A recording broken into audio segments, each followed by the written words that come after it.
De cette affaire d'escapade de Kémy Séba en terre française, ce qui me déçoit le plus et qui montre des conséquences à long terme et d'origine encore plus lointaine qu'on puisse le penser, c'est l'attachement des Africains francophones colonisés par la France à la France. C'est-à-dire qu'on aurait même espéré, on aurait pu souhaiter que ceux qui se battent, ceux qui prétendent en tout cas se battre pour le détachement de l'esprit africain, de la dépendance de la France, de l'importance de Paris, de l'incontournabilité de Paris, soient les premiers exemples à montrer qu'il est possible de vivre sans la France, que le monde est vaste. On aurait souhaité que les générations nouvelles qui viennent prennent conscience de l'importance de la grandeur du monde et de la capacité à trouver des relations, des choses, des affaires, des plaisirs ailleurs dans le monde. Vous avez un pays qui s'appelle la Grande-Bretagne, dont la capitale s'appelle Londres, où il se passe bien plus de choses qu'à Paris. Vous avez un pays qui s'appelle l'Allemagne, qui est le plus dynamique et le plus riche d'Europe, où on peut trouver beaucoup plus de contacts et d'intérêts pour un Africain. Il y a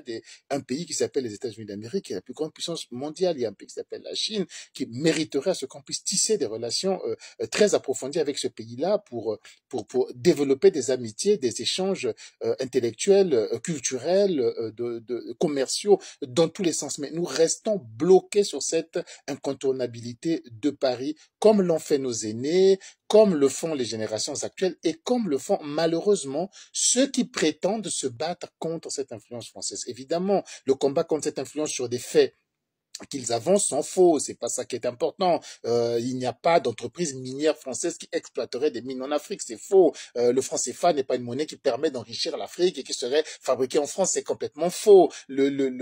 Tout ça, c'est complètement faux. Mais il y a une véritable dépendance africaine des Africains francophones, une véritable soumission, une impression que la France est le centre du monde et que sans quoi on ne vivrait pas. Ça, c'est réel et c'est complètement psychologique, c'est complètement mental et tout homme normal souhaiterait casser ce cycle de dépendance et on se serait attendu que ce soit peut-être des jeunes qui se lèvent pour dire des choses fausses, mais qui commencent par régler des dépendances vraies, que cette dépendance mentale, mais constater qu'au bout de 3 mois en dehors de la France, c'était la fin de sa vie, il fallait qu'il trouve une occasion et une raison de venir en France, c'est extraordinaire. Il a de la famille, il a de ceci, sa famille, on peut la déplacer, il peut déplacer sa famille au Niger, tiens, au Mali, il peut déplacer sa famille en Russie, il peut déplacer sa famille en Iran. Il y a beaucoup d'endroits où on peut déplacer sa famille qui sont tellement beaux, surtout que eux sont convaincus qu'il y a d'autres endroits qui sont tellement meilleurs. Et je suis d'accord avec eux. Il y a d'autres endroits. Peut-être je ne choisirai pas les mêmes endroits comme étant des lieux de bonheur, mais enfin, il y en a d'autres. Mais malgré tous ces prétextes, malgré tous ces discours, malgré toutes ces insultes,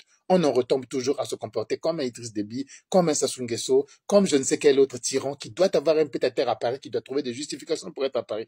Je crois que c'est beaucoup moins fort chez les anglophones, même au niveau de leur chef d'État, je n'en connais pas, qui se précipitent immédiatement à aller acheter des appartements à Londres, peut-être chez les Libériens, avec leur attachement et leurs origines américaines, ils ont voulu continuer ce lien. Mais ailleurs, moi je me rappelle de Mugabe qui était très attaché à l'Asie du Sud-Est, et il avait des appartements en Malaisie, à Singapour. Je crois que Kagame est aussi très attaché à l'Asie. Enfin, ouvrez-vous, quoi, choisissez quelque chose parce que vous avez un intérêt, et non parce que psychologiquement vous êtes programmé, réglé à ne vivre, à ne dépendre, à ne pouvoir aimer que ce qui est français, que la France, etc. C'est sur ce point que Kémy Séba m'a le plus déçu et que je réalise que les Africains vont vraiment du temps pour se sortir de cette dépendance qui, je répète encore, est totalement mentale et ça n'a rien à voir avec des exploitations. Tout ça, on le crée pour essayer de créer un échange avec la France. On l'invente parce que c'est faux, pour essayer de créer des raisons de conflit avec la France, c'est faux. La véritable soumission et dépendance, elle est psychologique et cette escapade nous montre que on n'est pas prêt d'en sortir, ce qui est vraiment triste.